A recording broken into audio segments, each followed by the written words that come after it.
नमस्कार मित्रांनो, मी Atharva Gaikwad Atharva YouTube blog मध्ये आपले स्वागत आहे। आज आपण अहिल्यानगर जिल्ह्यातील पाथर्डी तालुक्यातील बाबूजी आव्हाड महाविद्यालय विषयी माहिती बघणार आहोत। मित्रांनो, या महाविद्यालयाची स्थापना 1965 साली स्वर्गीय माजी आमदार बाबूजी आव्हाड यांनी केली। त्यांचा उद्देश तालुक्यातील ऊसतोड कामगार तसेच सर्व जणांच्या मुलांसाठी शिक्षणाची सोय निर्माण व्हावी म्हणून केलेली होती।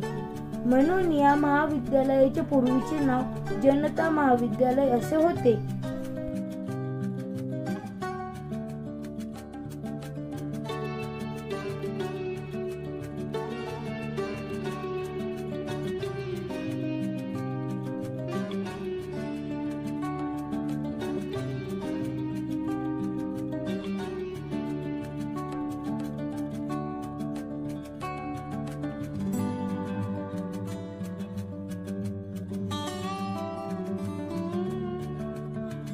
विद्यालय अतिशय निसर्गरम्य परिसरात असून अतिशय प्रामाणिकपणे विद्यार्थ्यांना न्यायदानाचे काम चालते।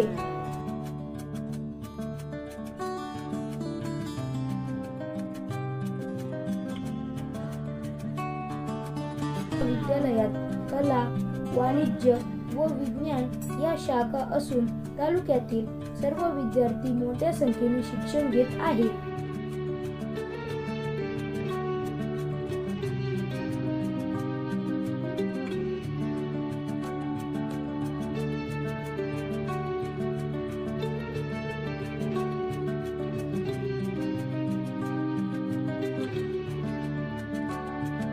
विद्यालय विषयी अधिक माहितीसाठी पुढील व्हिडिओ नक्की बघा आणि तुम्हाला हा व्हिडिओ आवडला असेल तर लाईक आणि सबस्क्राईब करा।